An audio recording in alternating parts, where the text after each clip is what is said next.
گزرے سالوں میں صوبیہ نے ہمیشہ اس کا ساتھ دیا تھا۔ وہ عبداللہ کی حقیقت سے واقف تھی، لیکن اس نے دوسروں کی طرح نہ حقارت سے دیکھا تھا، نہ کبھی عبداللہ کو کمتر سمجھا۔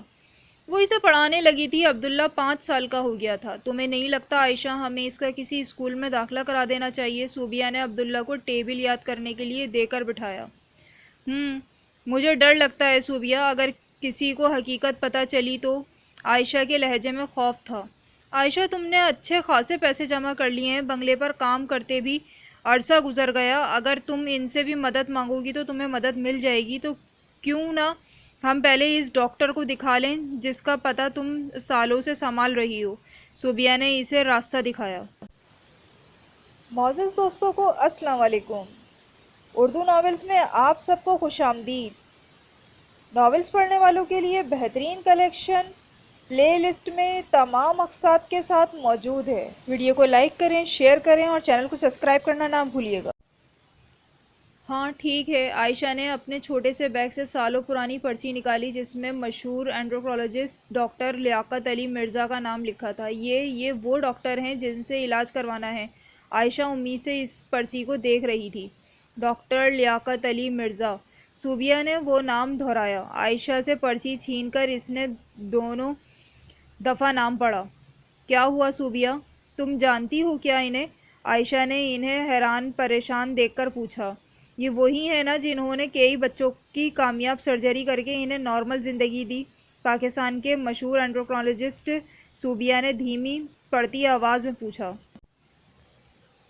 ہاں وہی ہیں، یہی میرے عبداللہ کے لیے سب کچھ کر سکتے ہیں۔ عائشہ کے لہجے میں آسی آس تھی۔ عائشہ، یہ اب نہیں رہے، کل رات ہی کی نیوز دیکھی ہے میں نے، ہی از نو مور۔ صوبیہ نے گہرا سانس بھرا۔ کیا؟ عائشہ کو صدمہ پہنچا۔ کیسے ممکن ہے یہ؟ عائشہ کو یقین نہ آیا۔ صوبیہ نے اپنا فون نکال کر گوگل کیا۔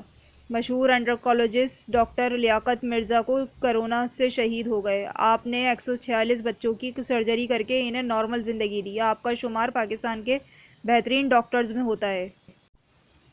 اس سے آگے الفاظ دھندلا گئے۔ موبائل کی اسکرین پر عائشہ کے آنسو کے قطرے ٹپکے تھے۔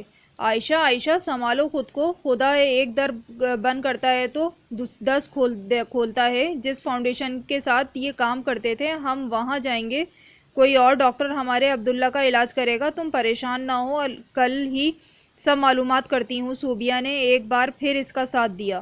پوری رات عائشہ عبداللہ سے لپٹ کر روتی رہی۔ اس نے سارا وقت پیسے جوڑنے میں لگا دیا، یہ تو خیال ہی نہیں رہا کہ موت ہر وقت زندگی پر شکنجہ کسے بیٹھنے کو تیار رہتی ہے۔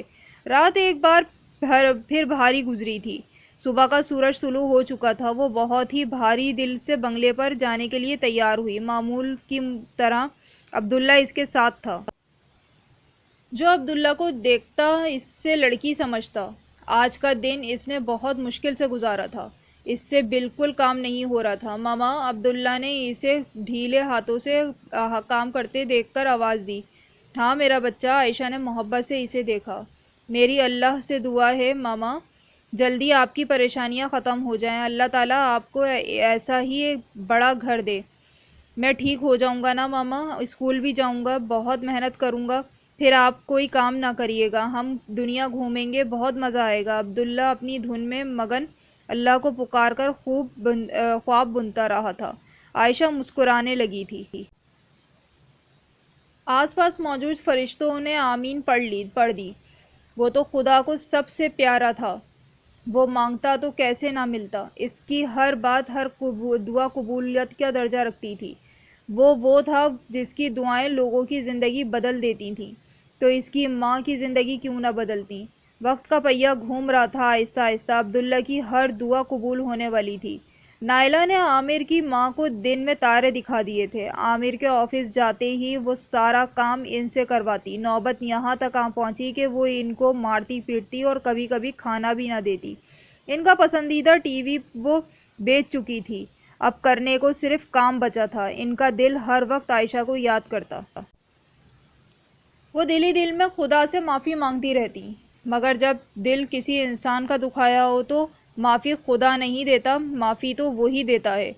انہوں نے عائشہ پر ظلم کیا تھا، اس کی اولاد کو دھتکارا تھا، آج ان کی اولاد نے انہیں دھتکارا تھا۔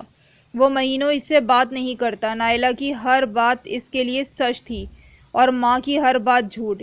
ایسے ہی ایک دن وہ نائلہ سے دھکے کھا کر گریں تو ٹانگ ٹوٹ گئی۔ دونوں میاں بیوی انہیں اولڈ ہاؤس چھوڑائے۔ وہ جو عبداللہ کی پیدائش پر بیٹے کی عزت کو خاک ہونا سمجھ رہی تھیں، ان کے نارمل بیٹے نے انہیں خاک کر دیا تھا۔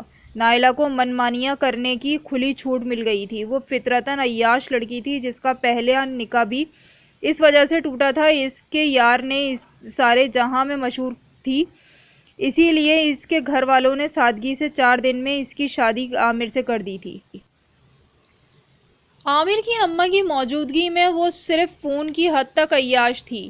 اب تو گھر میں کوئی نہیں تھا جو اسے دیکھتا، اس کی چوکیداری کرتا۔ عامر کے آفس جاتے ہی اب گھر میں اس کا کوئی نہ کوئی عاشق موجود ہوتا۔ گھر کی حالت گندی ہوتی جا رہی تھی۔ نائلہ دن بدن سنورتی جا رہی تھی۔ ہرانے والا عاشق اس پر جان سے پیسہ لٹاتا۔ دن یوں ہی گزر رہے تھے۔ محلے والے دیکھ کر باتیں بناتے، کوئی چسکیاں، کوئی استغفار کا ورد کرتا۔